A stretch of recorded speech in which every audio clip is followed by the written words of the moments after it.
pessoas! Vocês estão ouvindo o Do The Math? Eu sou Marcel Graldini. E falando em Do The Math, Fabiana Amaral, hoje é um Do The Math diferente. Porque normalmente a gente chama um convidado para ele trazer um case. Hoje a gente vai chamar um convidado para provar ou refutar uma pesquisa acadêmica. O negócio é diferente hoje. Diferente, a dinâmica vai ser outra. A dinâmica é bem outra. Acho que a gente podia apresentar quem, depois a gente explica o quê. Boa. A gente está aqui com o Daniel Preti, que é superintendente sênior de plataformas do Bradesco. Daniel, é um prazer te receber aqui no Dudomé. Eu que agradeço. Obrigado pelo convite. Daniel, o Marcel já criou aqui já gerou a curiosidade. Subiu a barra, subiu a barra. Você lidera a área do Bradesco Experience. Eu queria que você contasse um pouco para as pessoas que nos ouvem o que é essa iniciativa. Legal, legal. Acho que o Bradesco, ninguém precisa, não precisamos, né, falar sobre. O Bradesco todo mundo Se conhece. é brasileiro, conhece. Se é brasileiro, conhece, exatamente. E dentro do Bradesco, a gente tem, né, diversas áreas. Uma delas é o Bradesco Experience, que eu faço parte, eu sou um dos líderes dessa área. O Bradesco Experience é uma área relativamente jovem do banco, é criado há alguns anos, e a grande missão dela é trabalhar essas experiências do cliente, as experiências, especialmente essas experiências digitais, né. Então a gente é responsável pelos apps do banco, os apps de pessoa física, de pessoa jurídica, também os apps e as aplicações que a gente usa para atender os clientes, por exemplo, o Fone Fácil, o que os atendentes usam, os gerentes usam, e toda a parte de experiência do cliente mesmo, as jornadas, as experiências que a gente desenha, tudo isso é criado através da nossa área do Bradesco Experience. Daniel, primeiro, obrigado por aceitar num formato tão inédito pra gente. Vamos lá, imagina. Bom, para quem tiver muito interessado no que a gente está falando, a gente está deixando o link aqui embaixo de um artigo da Universidade de Tóquio. Agora, por que que esse artigo é importante? Ele analisou um monte de banco americano e ele começou a falar. A pesquisa começa especificamente para IA, mas ela deixa clara que a inteligência artificial ela só tem uma característica de ser mais rápida, ou mais impactante. O que que eles trazem que é o que me chamou muito a atenção? Eles trazem um elemento que a adoção de uma inovação, ela cobra um preço, e ela cobra um preço de formas diferentes. Então, uma grande instituição ela vai ter que passar por uma adequação, limpeza de dados, conexão com sistemas integrados e tudo mais. Isso vai ser muito mais caro para ela, do que para uma empresa do que para uma instituição menor. Mas, o fato é, como ela é muito maior, como ela tem muitos produtos, como ela tem muito cliente, ela conseguiria arcar com esse investimento, mesmo sendo maior, de forma mais fácil do que uma empresa menor, porque o retorno para ela, ao ela conseguir começar a ter ganhos com esta inovação, o retorno não só o direto medido no business case, mas o retorno colateral, Hum. aquilo que o arrasto de uma nova tecnologia vai trazer em melhoria de processo, em liberar horas boas do time para fazer outras coisas mais nobres, ele é tão maior que aí faz aquele J, que o gráfico monta um J. Então você tem um custo que parece agudo, mas na hora que ele começa a dar retorno, ele sobe quase que em linha reta. Uhum. E isso, na visão deles, mercado americano, ia fazer com que aumentasse a discrepância entre os grandes bancos, neste momento de A, para as instituições menores que, apesar do custo ser menor, não conseguiria diluir e os retornos colaterais não são tão grandes. Quando eu li isso, eu falei: "Tá, mas será que é assim no Brasil?" Porque não comprei direto. A gente tem aqui os nossos novos entrantes, eles já são mais digitalizados, talvez não tenham esse custo todo. Tudo bem que eles não vão ter o arrasto, mas talvez eles tenham uma velocidade de entrada que pode ser o timing deste ponto, e eu te liguei. Tu aceitou vir esse papo e você está exatamente neste momento de criar os business case para ter criar a plataforma do Bradesco para conseguir amplificar e acelerar a inovação lá dentro. Então, antes da gente entrar em pontos específicos, na hora que a gente traz esse grande cenário da pesquisa feita no mercado americano, apesar de ser da Universidade de Tóquio, o que que ela te parece para o Brasil? Ela te parece uma loucura ou ela tem ressonância com o nosso mercado? Eu tendo de primeira, assim, como você também, a achar plausível essa teoria, né, porque realmente, se a gente pensar numa grande empresa, ela tem, obviamente, uma âncora ou várias âncoras enormes que ela está ali puxando de legados história e processos e pessoas que precisam. Do outro lado, ela tem a vantagem deixa fazer o business de certa forma, e de saber que quando ela acerta uma inovação, acerta um novo produto, ela realmente tem a vantagem competitiva de acelerar rápido e ter esse ganho exponencial de certa forma, né. E aí, eu tendo novamente a concordar, mas se eu pensar, sobre 2 aspectos iniciais, acho que, né, acho que esse é o grande a grande beleza, né, dos modelos, né, a gente pensar nos modelos e ver como é que eles se adaptam na vida real. Eu vejo por um lado que no Brasil, toda essa história que a gente construiu esses legados, né, novamente e aí quando eu falo legado, a gente pensa muito em legado tecnológico, é a primeira coisa que vem na cabeça, mas quando eu falo em legado, eu penso no legado do prédio que está lá, as pessoas estão trabalhando lá no prédio, que é antigo, nas pessoas, nos processos, nas formas de fazer, na forma de pensar, nos comitês e etc, né, todo o entorno desses legados que é um peso bastante grande quando você coloca a inovação no jogo. Como é que você consegue transformar a empresa toda nesse sentido? Então esse é um lado que eu acho que a gente pode explorar. E tem um outro, especialmente na questão da IA, que são várias empresas grandes competindo nesse mesmo espaço, né. E aí tem algumas que vão se mover mais rápido, outras que vão se mover mais devagar, dependendo da âncora que elas tiverem. E na minha percepção, aquelas que se moverem mais rápido vão ter uma vantagem muito maior do que as outras. Então, na verdade, eu não sei se o comparativo é entre incumbentes e novos entrantes e fintechs, ou se é realmente entre os próprios incumbentes, aqueles que conseguiram se adaptar, que se conseguirem andar mais rápido, se eles não vão ter um ganho de escala tão grande que vão deixar outros incumbentes muito para trás. E aí, como é que esses incumbentes que ficaram para trás vão conseguir fazer esse catch-up numa curva exponencial? Então, o preço de você demorar para se adaptar, ou você ser um early adopter, né, que tem esse estágio também, né, dos incumbentes olharem para a inovação, pra deixar alguém testar, experimentar e eu vou ser um early adopter. Talvez para as tecnologias menos exponenciais, era ok a gente fazer isso. Para o mundo que a gente está vendo hoje, com IA, acho que vai ser um gap muito grande e aí o buraco talvez seja intransponível. Então, lendo essa teoria, nesse paper e pensando um pouco na teoria, eu vejo esses gaps que a gente pode discutir, especialmente esse gap dessa velocidade de entrar na inovação e não esperar a inovação começar a acontecer para eu ser um late entrance nessa inovação. Eu não te mandei de propósito, Pei. Então, qual é a tua percepção antes da gente entrar desses elementos que a gente trouxe? Precisava de alguém não nerd aqui na conversa pra Vou gente te falar uma coisa que me veio à cabeça, porque algumas coisas, né, a primeira coisa é que a gente vê, por exemplo, o mercado financeiro, ele é um mercado que sempre investiu muito em tecnologia, e eu vou fazer um paralelo que não tem conexão em relação ao segmento. Quando teve a entrada de Uber, Uhum. né, ou aplicativos de mobilidade que competiam no mercado de taxistas e transporte público e particular, que estava exatamente assim, do mesmo jeito, há milhões de anos. Só que o que a gente está vivendo agora, na minha cabeça é muito diferente, é que é o seguinte: nesse momento teve tanta guerra política ali entre pode, não pode, tá, é uma competição desleal, é não sei o que tal. Era que inclusive eu acho que atrasou um pouco quando você teve daí depois a entrada dos taxistas também nos aplicativos, Uhum. mas poderia ter sido mais rápido. Não vou saber, meses ali entre disputa de um e outro, etcétera. Quando a gente está falando do mercado financeiro, é um mercado que já está preparado, já olha para a inovação, já olha para a tecnologia há muito tempo. E o que você comentou, Daniel, é que essa adoção hoje ela não tem uma barreira, e ela não tem uma barreira, tirando você mencionou, Marcel, da pesquisa de você tem uma barreira financeira, de estrutura, da capacidade de fintechs, por exemplo, versus grandes bancos, tá.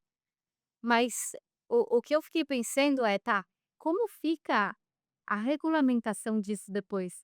Porque se você tem grandes bancos com maior potencial de investimento, de teste, até de volume de dados para fazer os testes, ver o funciona ou não. E isso vai dar uma diferença, um salto tão brutal, o que acontece com essas empresas que estarem atrás? Uhum. Uhum. Elas Morre na praia? É um bom ponto. E a gente tem um regulador que ele é muito aberto e atento à inovação, né. Então o nosso regulador hoje ele é muito favorável para abrir o mercado, para ter mais competição, para ter mais players no mercado. A gente vê a agenda de Open Finance, a agenda de Drex, a agenda de Open Insurance, né, agora, né, Open Data. Então, primeiro então a gente vê esse cenário, esse ambiente muito aberto para inovação e sem muitas barreiras, com controles, com guardrails, mas sem muitas barreiras restritivas no sentido de, eu vou impedir a inovação para manter um status quo. No exemplo do táxi, por exemplo, foi um pouco disso que aconteceu, né. No setor financeiro não, a gente não vê isso acontecendo. Então, isso causa assim uma corrida mais mais dinâmica. E aí, se a gente pegar, por exemplo, o exemplo do Open Finance, eu acho que é interessante, né. No início do Open Finance, provavelmente os incumbentes ficaram num estado mais de defesa do que de inovação. Do tipo: "Ah, eu vou defender os dados que eu tenho, eu vou defender a minha base de clientes, por que que eu vou abrir a minha base de clientes, seguindo essa inovação?". Mas rapidamente eles perceberam, e a gente também percebeu, né, a gente está nesse mesmo barco, que não, ao contrário, essa agenda de inovação é muito poderosa. A gente pode se aproveitar dessa agenda de inovação, porque os clientes querem compartilhar seus dados, os clientes querem ter mais acesso, os clientes querem ter melhores serviços, melhores produtos, e a gente aproveitar essa agenda de inovação para oferecer a melhor experiência para o cliente, né. Então, eu acho que essa mentalidade mesmo, né, dos incumbentes de entender que é uma agenda positiva, uma agenda de inovação, que vai trazer benefícios sim para você como banco, mas também e especialmente para o cliente, de ter uma agenda de melhor jornada, melhor experiência, de, ajudar realmente o cliente a realizar seu sonho, a comprar o seu imóvel, o seu carro, quitar uma dívida e não estar endividado com o banco. Quem quer, né, ficar endividado? Acho que ninguém quer, né. Então quando o banco ele percebe isso e centra no cliente, e é o movimento, né, que o Bradesco fez aí nos últimos anos, o jogo muda e essa esteira de inovação fica muito mais divertida, muito mais bacana de se jogar, né. Então acho que o ambiente, pelo menos, é bem propício para a A inovação, todo mundo querer inovar. a todo mundo quer inovar. Você me trouxe um ponto que eu já entendi que é pauta. Você trouxe um ponto que eu gostei na tua primeira resposta. Tu falou assim: "Olha, tem um quê da velocidade do que esse cara vai vir". Quando a gente fala de inovação, existe uma máxima aí já você citou o livro do Pedro no podcast com o MSD, eu vou citar o outro, o Estratégia da Transformação Radical.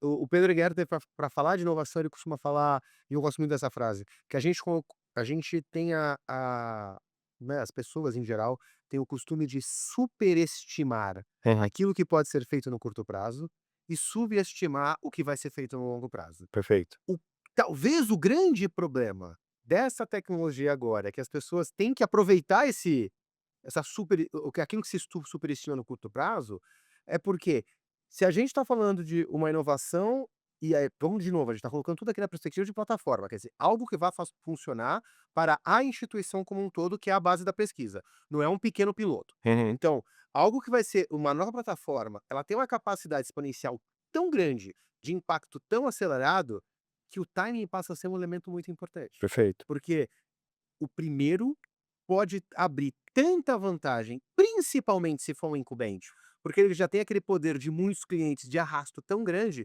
que ele vai se distanciar tanto do resto, que mesmo um outro incumbente vindo atrás, ele vai ter perdido muito tempo. Perfeito. Então, juntar isto com com um ambiente propício à inovação, como você diz, faz com que todo mundo corra.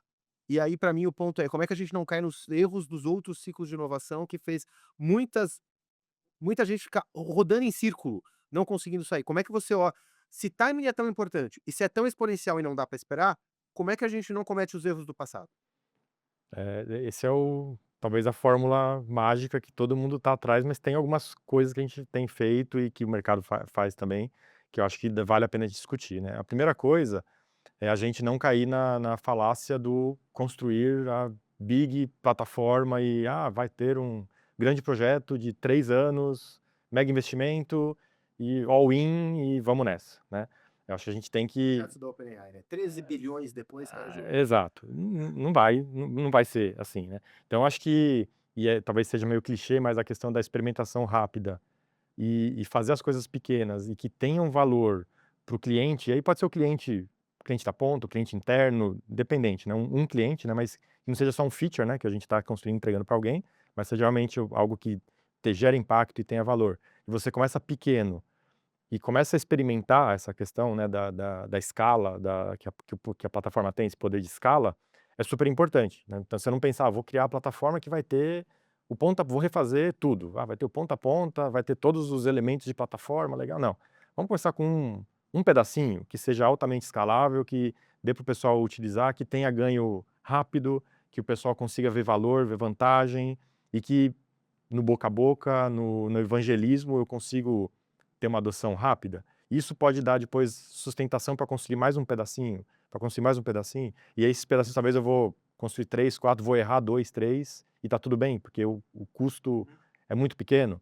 E aí eu alavanco tanto nesse sentido, né, de eu construir coisas pequenas e rápida, e aí usar o modelo ágil, modelo simples, com squads multifuncionais, para fazer a coisa acontecer de forma mais rápida, sem cair na burocracia de ter um projeto cascata, onde a gente vai trabalhar, vai especificar no começo e vai sair com alguma coisa que não tem nada a ver com o que eu precisava lá no final. Tá, Então, mas pensando nesta visão, né, voltando para nossa máxima aqui que timing manda. O que que é mais importante? Porque tu trouxe um elemento importante da adoção, é, que num ambiente grande, ele é político e complexo, então a adoção é um problema. é, E se você vai ter se o ganho colateral, de acordo com a pesquisa, ele é o que te dá o arrasto para ter a grande vantagem, tu precisa de adoção. O que que você vai buscar primeiro? Algo que te dê o maior impacto possível no teu cliente ou aquilo que consiga fazer a adoção mais rápida? Qual é esse trade-off me parece um trade-off importante, porque se ficar só na adoção vai ser um problema, mas o que vem primeiro? da nossa experiência dentro de casa, o que está vindo primeiro é a adoção em massa, menos o grande impacto. Porque Tá. a adoção vai ser ele vai ter a inércia, ele que vai puxar os outros elementos, né. E obviamente que a gente está vindo de um lugar no Bradesco, de poucas plataformas, né, quase nenhuma plataforma, quase isso, né, tudo feito muito sob demanda de cada produto, né. Então, na nossa estratégia a gente falou: "Poxa, a gente precisa começar com plataformas que tenham adoção rápida, que sejam fáceis de fazer, rápidas, e que elas mesmas vão gerar elementos para a gente construir em cima delas", né. Então, trazer um exemplo. Uma das primeiras plataformas que a gente criou foi uma plataforma de customer satisfaction. Simples, né, quando você terminou a sua jornadinha, sobe lá quantas estrelinhas você dá para essa jornadinha. Simples assim. Como fazia antes, cada jornadinha construía a sua. Um elemento óbvio de você construir uma plataforma e criar. Qual que era o problema? A gente não tinha algo plataformado para todo mundo fazer, ou seja, quase nenhuma jornada tinha, porque onde que está na fila da prioridade isso? Está lá embaixo da fila da prioridade, né. Mas qual que é o segundo elemento que é mais importante ainda? O dado que esse simples 5 estrelinhas gera é muito valioso, porque a gente sabe se a jornada está boa ou não, e a gente não sabia, né. Então a gente construiu um elemento plataformado simples, que é um modalzinho, que é adotado com 2 linhas de comando, né, que é simples, né, até para desenvolver, super rápido para desenvolver, e que, ao ser adotado em larga escala, traz uma série de dados para a gente construir outras plataformas. Porque daí a gente começa a ver, poxa, está faltando um modal, está faltando outras coisas que o próprio retrofit, né, o feedback do cliente usando essa plataforma, do cliente final, usando essa plataforma, está dando para a gente. Aí, em cima disso, a gente começa a construir a próxima, e a próxima. E aí essa coisa vai escalando. Eu fiquei super impressionada com essa estrutura que você apresentou do Bradesco Experience, porque na verdade, perto de outras empresas que a gente a conversa, nem todas estão estruturadas dessa forma. Muitas vezes elas estão estruturadas da forma que você até mencionou agora, onde cada área, ou cada squad, ela tinha uma busca por inovação de forma totalmente desconectada, Isso. né? E só disso que você está falando, dá para pensar assim, tá?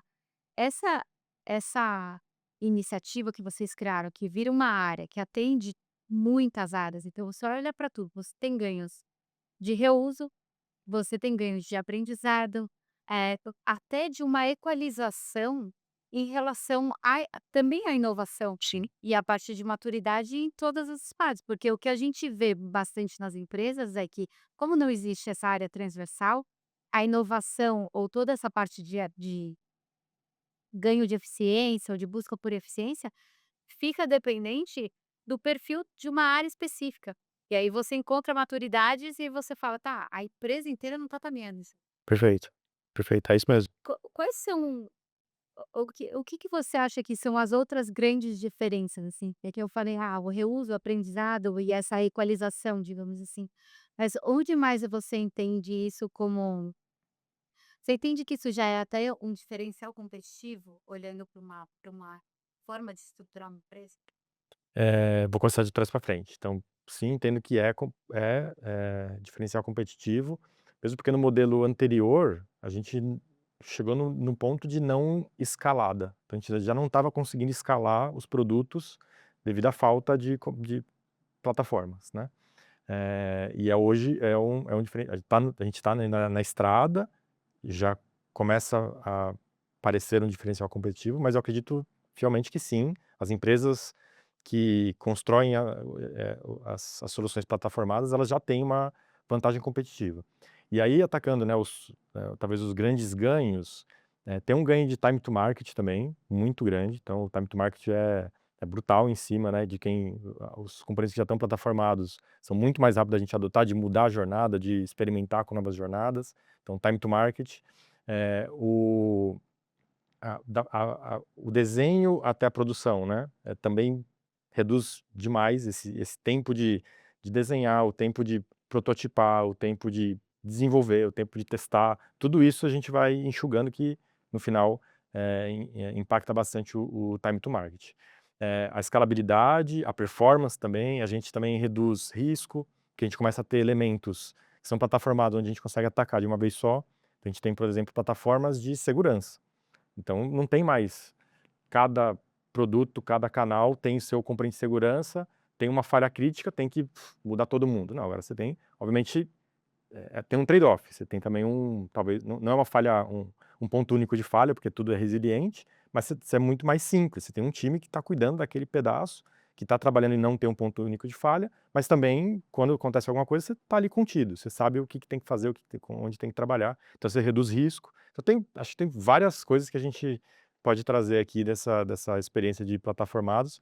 E quando a gente pensa, né, versus ah, as empresas menores, as startups, elas elas geralmente não começam de forma plataformada, porque como elas começam fazendo bootstrap, MVP e criando as coisas, elas geralmente começam vertical, né, vão construindo até o momento que, poxa, agora a gente precisa parar e fazer um freio de arrumação e plataformar algumas coisas, e a gente tem várias histórias, de empresas enormes agora.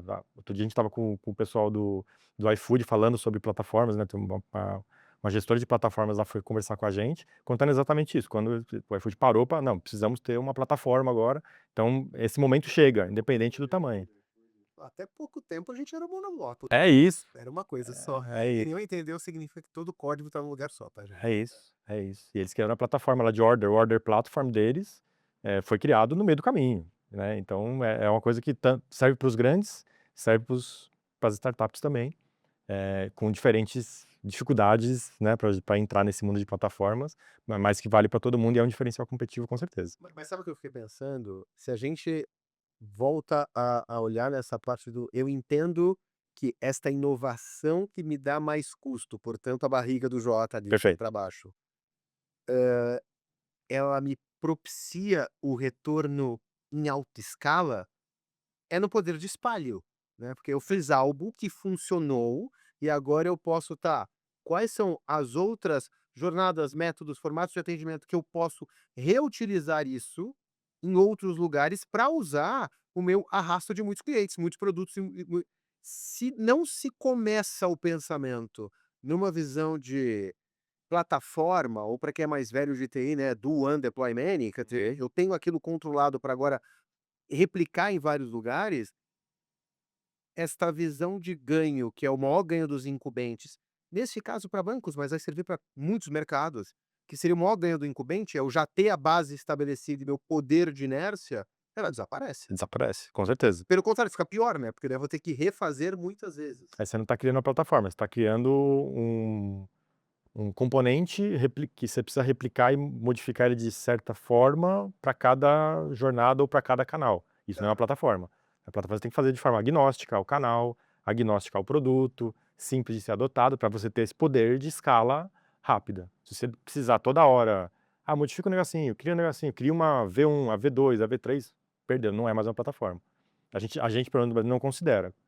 Já aconteceu isso, já. A gente construiu alguma coisa que na hora que chegou, vamos adotar no canal 2. Pô, precisa mover e tal, então não é mais uma plataforma. O canal 1 tem a V1, o canal 2 tem a V2. E precisa ter 2 times para tomar conta do V1 e da V2. Pra gente também não perder a escala de certa forma, Esse cara em custo. mas daí você cai no custo, aí você saiu do certame da plataforma. Você virou um componente específico daquele produto ou daquele canal. A Mas gente se, tenta não fazer, mas às vezes. por exemplo, vamos, em vez de pegar um componente, imagina um pool de features agêntico. Vai pegar alguma coisa no hype aqui. Gente, nós não estamos falando de nenhum case, tá? Que é só para deixar claro para quem está ouvindo, a gente está literalmente discutindo conceitos aqui hoje. Mas, então vamos pegar um pool de coisas agênticas que você fala, não, vou executar, vou fazer crescer. Legal. Se você não pensar na arquitetura base disso, para ele poder ser reutilizado várias vezes, o teu business case inicial provavelmente vai quebrar, porque ou tu não vai poder fazer um business case que você já traga esta capacidade de escala e de colateral positivo, para usar o termo da pesquisa, dentro dele para provar, por exemplo, o investimento em algo muito inovador. Tu não poderia fazer isso. É isso. Já é difícil você criar um business case de inovação, né? Já não é a coisa mais simples do mundo, mesmo porque às vezes a inovação não sai de uma dor ou de um problema do cliente, às vezes você precisa criar alguma coisa que é realmente nova, né? Que não é resolver uma dor, é um novo fit. Então já é difícil fazer esse business case. E se esse business case não tiver realmente blocado numa economia de escala, não vai parar de pé nunca, porque já é difícil de fazê-lo, né. Então, realmente, não tem como. A gente tem que apostar que vai ter a escala, e aí você por exemplo, né, pontos de escala que a gente tem que colocar. Você falou de agentes, né, os protocolos de comunicação têm que ser abertos, tem que ser tudo com APIs, não dá para ser dentro do código. Tem que ter libs disponíveis para todos bonitinho. Ficar bonito, é uma API. Praticamente, é. Mas é isso, se você não usar, então a gente usa protocolos abertos, a gente usa tudo, né, inclusive uma das plataformas que a gente tem é uma plataforma de APIs, que eu que lidero essa plataforma, então, que a gente chama aqui a plataforma das plataformas, que é tudo a gente cria blocado em cima do nosso gateway de APIs, e aí tudo é escalável por causa disso. Então, isso tudo a gente tem que ter uma construção mesmo, e você tem razão, se a gente não fizer dessa forma, não vai escalar e a gente não vai ter o ganho no final do dia do Jota. Agora, eu fiquei curiosa para saber se, porque você falou, tá, precisa ser escalar, porque senão ela não é uma plataforma. Só que quando a gente fala de uma estrutura que tem produtos muito diferentes, eventualmente existe espaço para que ainda assim exista essa iniciativa, ou seja, uma escala de repente que atinja, que abranja ou que atenda 80% dos produtos, ainda assim pode ter o potencial, ou daí na sua visão tá, mas aí é um projeto diferente específico para aquele produto, eu não vou encarar como plataforma ponta. Ou de repente até o que eu fiquei curiosa se as coisas que são escaláveis, elas justamente por elas gerarem essa eficiência, elas dão esse respiro para investir em outros tipos de iniciativa. Uhum, uhum. Não precisa atingir 100%, isso você tem um ponto, né, ainda mais se você pensar em incumbentes, né, vários bancos são assim, você tem N arquiteturas, né, não é só N produtos, né, os produtos estão em N arquiteturas, então para você fazer uma cobertura completa, é muito difícil. Então a gente aposta, por exemplo, eu vou fazer para pegar as 2 últimas arquiteturas mais modernas que a gente tem hoje. Beleza, já posso considerar que é uma plataforma, porque isso já cobre um certo percentual que pode não ser um 80-20, pode ser um 60-40, mas às vezes 60 normalmente nos produtos mais complexos e de maior risco e que a gente tem que tratar com mais carinho, estão em arquiteturas mais modernas. Então a gente aponta ali, poxa, se a gente cobrir aqui parte dessas arquiteturas mais modernas, legal. E aí o que não está nessa arquitetura moderna, de repente a gente faz uma linha que vai ser, né, vai ser um derivado da plataforma, mas que alguém precisa cuidar como um legado. Então já nasce meio que um legado novo, Tá. tá? E tá tudo bem, não tem problema nascer esse legado novo, porque ele já tem ali as boas práticas, já tá mais com a carinha da plataforma modernizada, e aí quando aquele produto se modernizar, vai ser muito mais fácil para ele dar esse pequeno salto para adotar a plataforma mesmo, né? Mas tem um custo, porque você vai ter que.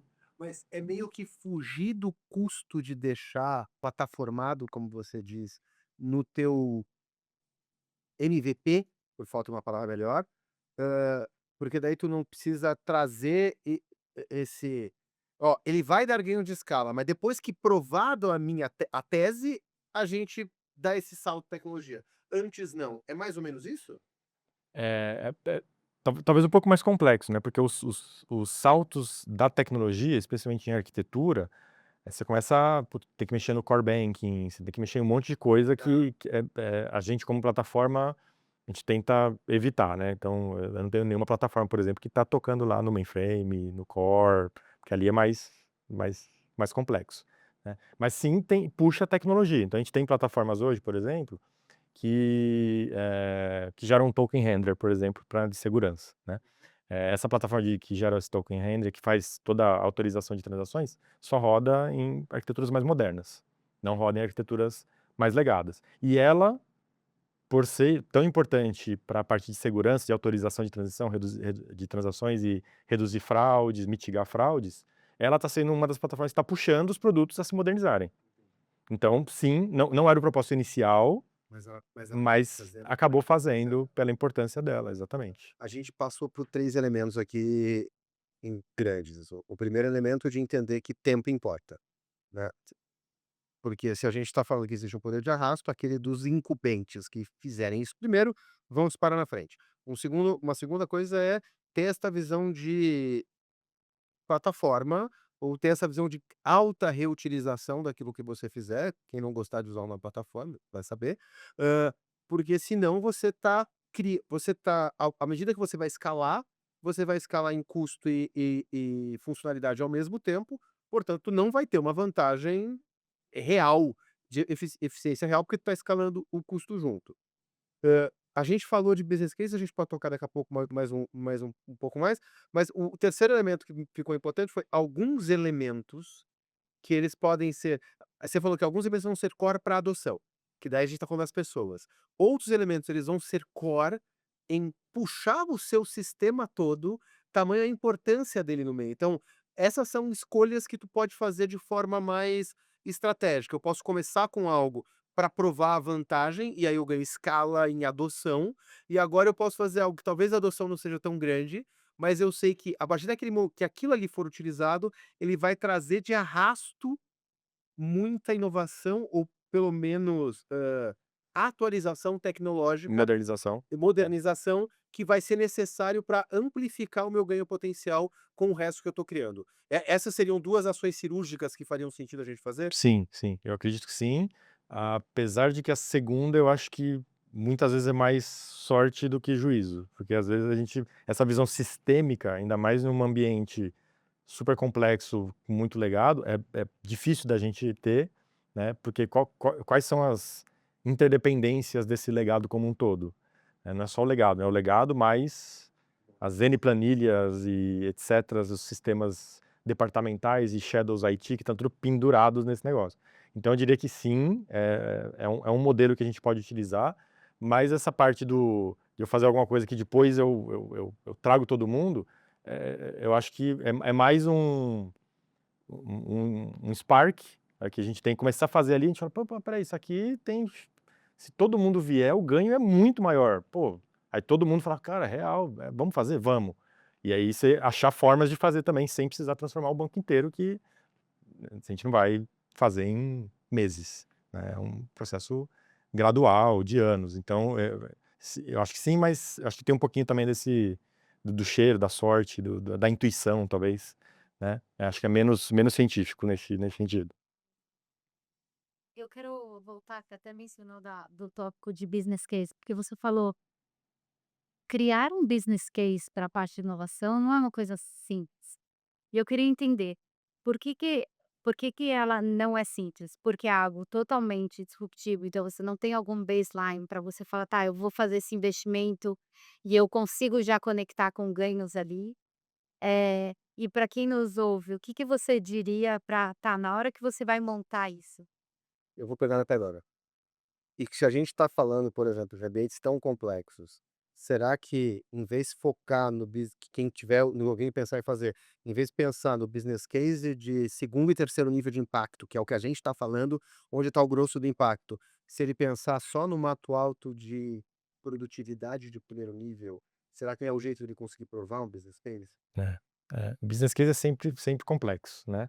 Eu acho que é o mais complexo. É bem difícil, ainda mais se a gente talvez eu vou fazer uma fatia fina aqui de inovação, porque inovação pode ser inovação do produto, vou falar um pouco da inovação da plataforma, né, que a gente fez.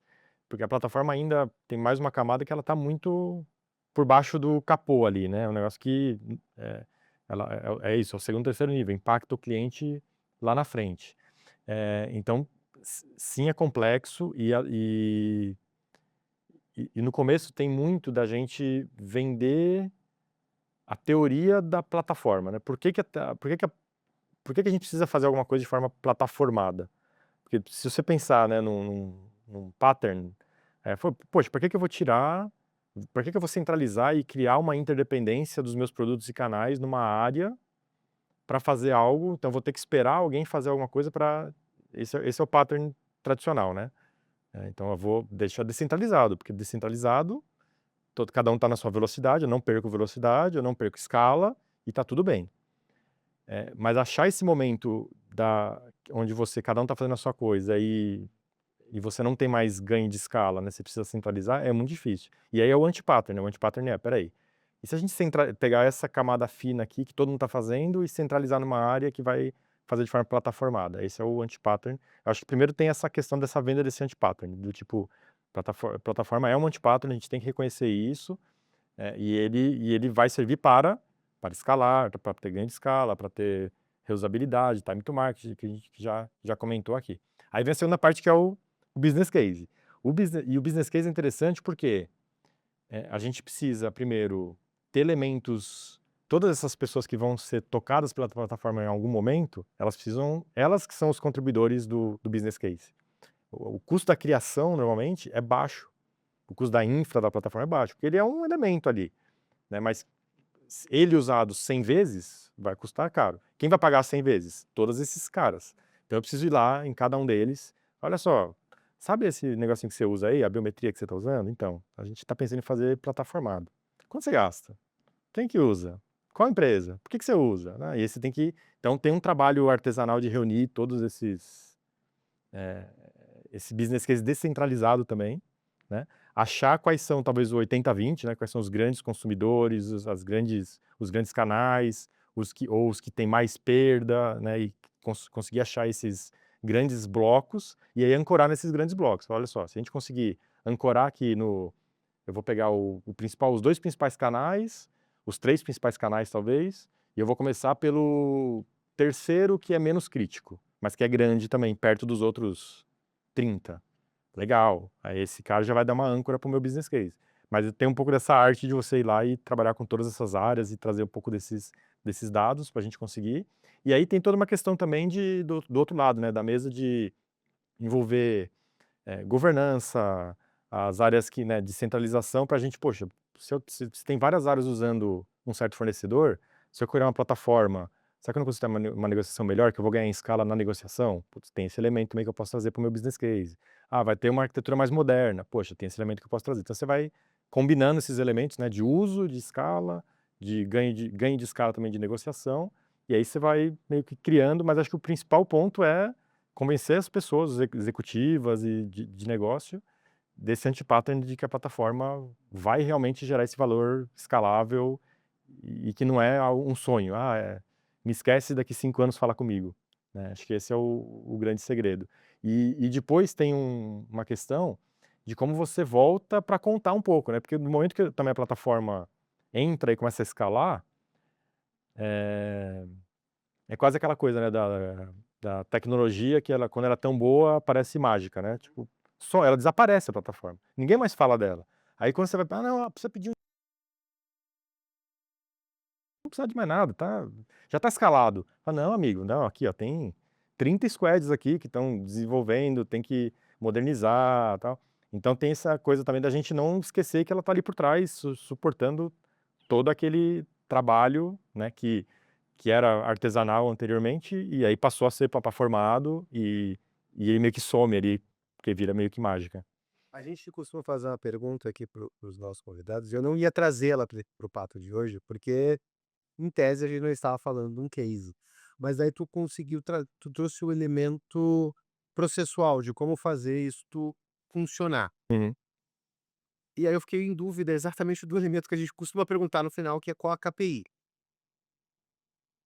Se a gente está olhando para algo que o poder transformacional, ele é grande no todo, pequeno no elemento, qual é a KPI que você vai utilizar para saber que a transformação está de fato acontecendo? Porque como é que você mede isso? Essa é uma das grandes dores, grandes dores. Vou falar as formas que eu tenho tentado fazer. Tá. Não chegamos ainda num holy grail de KPI, né. Por quê? Porque realmente eu não posso falar que a minha plataforma está trazendo mais venda, ou está trazendo mais clientes, ou está aumentando a satisfação, ou está reduzindo o risco, não posso. Porque quem faz isso é o produto, é o canal, é a jornada, eu estou atrás, né. Então como é que a gente mede hoje? A gente mede adoção, então a gente olha para cada plataforma, qual é o potencial de adoção que essa plataforma tem e como é que ela está sendo adotada. Então esse é um KPI que a gente mede para a gente tentar fugir da feature, que é medir a evolução da plataforma, que a gente também mede, porque como a gente tem muita coisa a construir ainda, muitas plataformas identificadas, a gente também mede a construção. O feature não é a melhor coisa a se fazer em mundo de produto, mas no momento é uma métrica ainda razoável para a gente medir. Então, a gente mede feature, a gente mede adoção, a gente está tentando medir a satisfação do nosso cliente, então a satisfação do desenvolvedor, a satisfação do produteiro, a satisfação do designer, então uma satisfação interna, que tem menos volume, mas é importante a gente saber, né, essa adoção. E a gente vai, obviamente, a gente mede custo, né, o KPI de custo é super importante, a gente está medindo ali. Mas é isso, mas assim, é muito fácil a gente cair em métricas meio, é muito fácil, porque é isso, a gente é meio. Então é muito fácil o pessoal: "Ah não, vamos medir agora lead time". Mas aí você começa a medir lead time, o que acontece? A pessoa uma métrica quando começa a virar meta das pessoas, deixa de ser uma boa métrica, né, aí a pessoa vai e quebra a história em 2 e tá tudo bem com o lead time, reduziu pela metade o lead time, né, mas não tá acontecendo nada. Então Pegou metade, né, no fim, a é. pessoa vai comprar um tênis, vai ganhar Ganha um só soco na 100 cara. cadarços. É, vem 100 cadarços. Então assim, a gente mas é difícil, assim, é uma luta diária que a gente tem de tentar fugir dessas métricas meio, de fugir do que a gente chama lá de feature factory, né, de medir a entrega, né, a gente tem que medir realmente o impacto, e aí o que a gente faz o que que a gente está, o que que a gente está impactando indiretamente. Então, a plataforma tal, ela impacta indiretamente a receita. A plataforma tal impacta indiretamente o NPS, impacta indiretamente a redução de fraude. Então, isso a gente tem mapeado para cada plataforma e a gente mede, e aí a gente tem essas métricas de uso, né, de adoção, de uso, de NPS do nosso cliente interno. É assim que a gente faz. É, eu fico pensando, é quase que uma contrária do quando Mises fala das más políticas públicas, né, ele fala daquelas políticas públicas em que o custo está difuso na sociedade, e o governo está concentrando todo o valor gerado por essa política, e aí ele vai achar ótima, porque ninguém percebe, no final do dia é uma política ruim. O teu é isso a menos um, né, porque você tem o custo concentrado em você, e o benefício está difuso. É isso. Então, tão difícil quanto medir para o Mises as políticas públicas ruins, que ele pegou que tem essa característica, passa a ser medir a capacidade. Por outro lado, agora a gente acaba de ter um paper científico, então estamos falando de centenas de instituições foram avaliadas, então ele tem validade estatística, que ele prova que este retorno que está difuso em várias áreas é onde está de verdade o retorno. É isso. Não é num elemento, então é difícil de medir, mas quando a gente olha num macro controlado, ele é muito grande, É isso. tá? Gostaria muito de medir conversão, por exemplo, discutiu bastante esse ano. Ah, vamos medir a conversão das nossas plataformas? Pô, super legal, mas será que a minha plataforma é a única que tá realmente impactando conversão? Não é, porque ela tá ali atrás da jornada, a jornada tá mudando toda hora. Sim. Então, Mas ela é um dos elementos da incrementalidade, é, talvez, Afonso. e ela é fundamental, né, sem ela talvez a gente realmente não chegue, mas talvez ela seja habilitadora. Como é que eu meço o poder o valor da habilitação? É difícil, é difícil. Gente, esse papo tá tão bom que a gente perdeu a noção do tempo. É. Ok. Daniel, eu quero te agradecer muito por ter vindo aqui no Duda Meta. Eu já tô vendo que a gente vai precisar de um outro É. podcast 2.0, vamos fazer. pra gente fazer mais um papo. Para as pessoas que quiserem te seguir, te acompanhar, qual é a melhor rede? Bom, pode me seguir no LinkedIn, sou super ativo no LinkedIn. Eu era muito mais no Twitter, mas acho que ficou uma arena meio pantanosa. Eu chamo de cracolândia. Ficou meio pantanoso lá, né. Mas no LinkedIn eu sou super ativo, então só me achar lá no LinkedIn, me adicionar, eu respondo as mensagens diretas, tal, super tranquilo. A gente vai deixar teu link. Obrigado. E obrigado pelo convite, foi excelente a conversa, muito bom mesmo. Adoramos o papo. Brito, obrigado por ter vindo. Eu não vou nem pedir pra vocês que estão aí ouvindo a gente a curtir, comentar, compartilhar, dar estrelinha e mandar para amigo, porque esse é obrigação. Você é um péssimo amigo se você não encaminhar isso aqui pra ninguém. De verdade. Eu tenho certeza que você aprendeu um monte de coisa. Eu tenho certeza que tu aprendeu perguntas que tu não tinha feito. E isso eu acho que é a coisa mais valiosa que a gente pode deixar no final do programa de hoje, é a quantidade de perguntas que nunca tinha se feito e talvez